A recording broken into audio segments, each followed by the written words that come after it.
Good afternoon. It's great to be over here on this day. We've already did a little groundbreaking on one road today. We're going to do another one here this afternoon. It just goes to show you, when the governor tells you to get things moving, we get things moving, right? So we're very pleased to be here. This is an extraordinary project. It's another one that has been worked on and worked on and worked on for years and years. I see Chief Hall, back when you were a senator, I remember us doing the public meetings over in Mason County. Long nights those was, but boy, that seems like a long time ago, because it was. We're going to be really excited today to tell you how we're going to get this done. I had a first for me today as the new Commissioner of Highways. I got to introduce our great governor of the state of West Virginia, and this afternoon I'm going to get to do it again. So without anything else to say about that, I will introduce Governor Justice, the great governor of West Virginia. Thank you.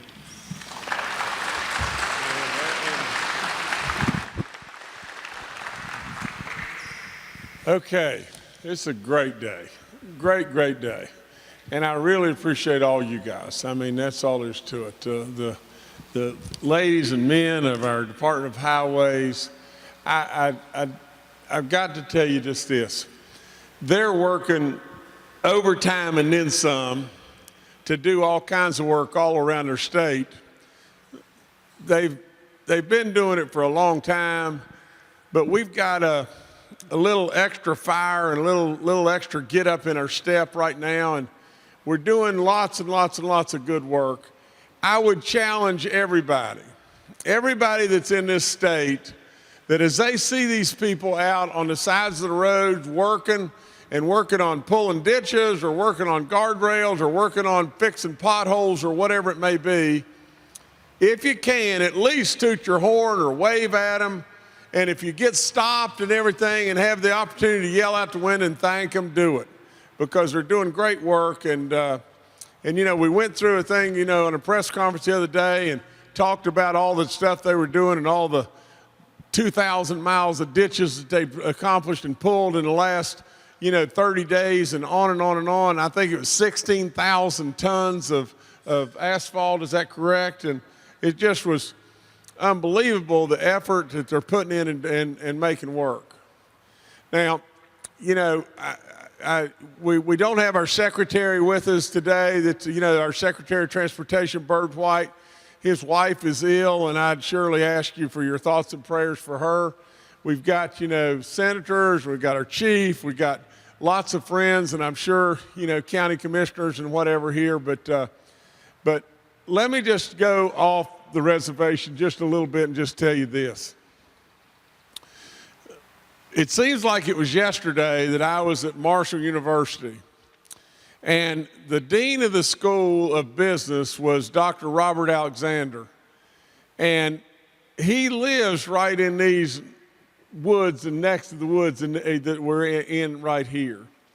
And his son, I guess Bob Jr., and I got to be pretty good friends, and I can tell you without any question whatsoever, I've said it many times, the very best teacher that I ever had.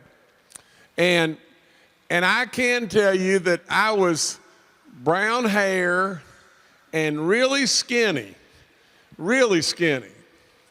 And I spent many a trip on Route 35 in this area, grouse hunting or duck hunting or dove hunting, and even quail hunting some. But over and over and over I was here. It is remarkable that the brown-haired skinny guy is now not a skinny guy by any stretch of the imagination, and he's got white hair, and we still got a 2-lane road. There's just no excuse for that in my book. That's all there is to it. So today, we're beginning a new look. And now today, we're awarding a contract and everything that's going to take us 4 lanes to the Ohio line. How could you say anything other than just this, and that is, brown hair and skinny, and now, look, you know, I've grown another body, and I have white hair, and we've still got a 2-lane road. Now, it's ridiculous. So let's just continue to do stuff about it. This is a $52 million, is that right? $51 million project. It's one of our projects in the Roads to Prosperity program. I could not be any more proud of just that and everything. It connects Columbus right to Scott Depot in 64. It is exactly what we need in this state.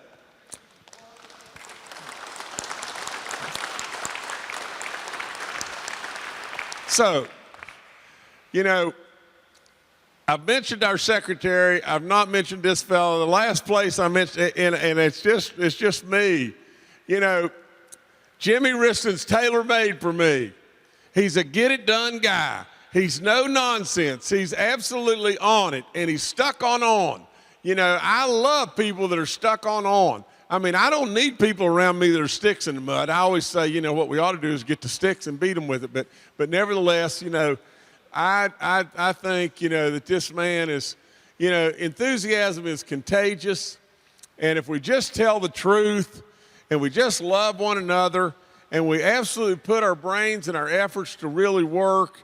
And the other thing we got to always remember is we know how good it is here. We know how great West Virginia is in every way. We absolutely know it. But the outside world doesn't get that. And the only way in the world we're going to connect the outside world is the first thing's got to be roads. It has to be roads. And so when you were kind enough to back what my initiative was in the Roads to Prosperity program, and we told everybody coming or going, we said, it won't raise your taxes. It has not raised your taxes at all. We're not going to have to raise our taxes in order to be able to float a $3 billion bond program. At the end of the day, that's what it'll be. It will end up at a $3 billion level of things that we'll be able to do within our state. We did it. We did it. We pulled it off when the biggest of all time before was $500 million. We pulled it off.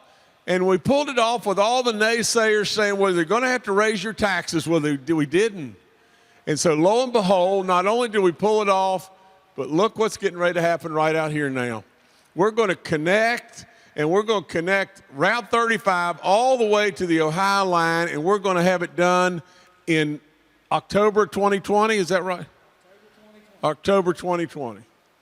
You know, a little over a year, we'll have something done that the brown-haired skinny guy absolutely probably is not going to be able to imagine at that time, because he would have never believed in a billion years that when he had brown hair and was skinny that we wouldn't have had this done before his brown hair changed or he gained another body. And so with all that being said, I can't thank Jimmy enough. I can't thank all of y'all enough in every way, and there's no point in me going through senators and chiefs and all the different county commissioners and everybody, and all the great people that work with the highway department and friends, and the people that are really meaningful. But at the end of the day, this is the very thing that brings goodness to West Virginia. And this is what we got to do. So I thank the media. I thank everybody. It's a great day in West Virginia. God bless each and every one of you. Now we'll try to answer your questions as best we can.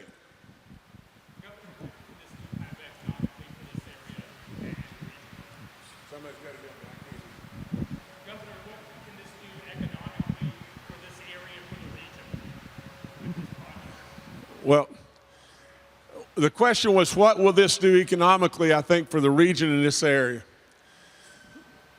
Well, let's just try as best we can to quantify that. At the end of the day, you have to have the ability to transport, to be able to manufacture.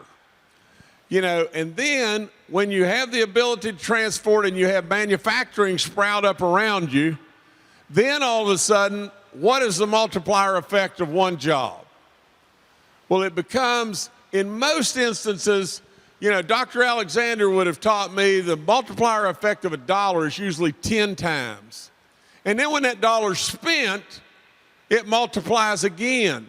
And so the economic impact of this is infinite. I mean, it is absolutely infinite. Without any question, if you had the ability to locate in Ohio, or you could locate in West Virginia, and you knew your goods had to transport on a road, or your people had to come to work on a road that you felt unsafe, or your goods had to be transported on a road that you couldn't get them where they wanted to be, you wouldn't come here. You just plain wouldn't come. Now they'll come.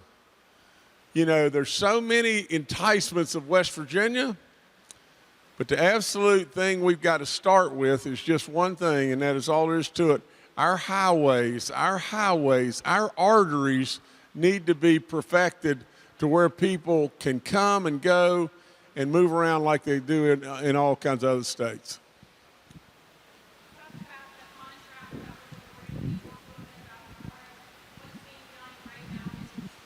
This is you. Absolutely. We have the grade and drain project. They're out there doing some final grading. They're in the final stretches of that. This project will be paving that what we refer to as the gap section. And you know that a road has been around too long working on it when it actually gets a name. So we named this the gap section of Route 35. So next October, once we finish that paving and we finish the next project that will actually build the interchange out here, which we'll be advertising that project here in the next few months. And we'll time these. We've got these two projects queued up in time to where they actually are going to get finished at the same time. So we will cut a ribbon out here and we'll have 37 miles of brand new 4-lane modern highway to drive safely on from here to Columbus, and those in Columbus can drive from there to here. I know there's some West Virginia paving folks in the room. I said that completion date was October the 20th, or October 2020, and that is what that completion date is. And it's really important for you to hit that, because whoever wins the next project, certainly you wouldn't want that contractor to have a leg up on you. I told you he was a no-nonsense guy, didn't I? Let me just say this, and then I think we're done, unless somebody else got another question. But I guess it was, all the days are running together. It was yesterday, good Lord. But we were at the Coalfield Expressway. And you know, just imagine this. That project has been in the works for 29 years. 29 years. And really, there's a stretch of it. Now, let me even go back. Probably a week ago, we were in McDowell County giving away some grants at Welch. And as we were coming into Welch, right there's a little industrial park, and there's a prison there. And so I said, I want to pull right in here, and I took off up the little road right into the prison. And when I did, the work where the prison is located, all of that work we did, my company did, years and years and years ago. Now, I hadn't been there hardly since then. I hadn't really been there since the prison had been completed. But we did the work, and we mined coal, and we moved dirt, and we leveled it all out and everything to where there could be housing or manufacturing, a prison, a lot of economic development for McDowell County. I'm very proud of this. You know, the bids came in, we bid something like $2.4 million, and the next closest bidder was like $22 million. And so you could say we left a ton of money on the table, but we didn't bid it to leave money on the table. We bid it because it was the right thing for the county in which our operations had been in for a long, long time. And they didn't have the money. They'd have never been able to have done it if we hadn't have come in and done what we did.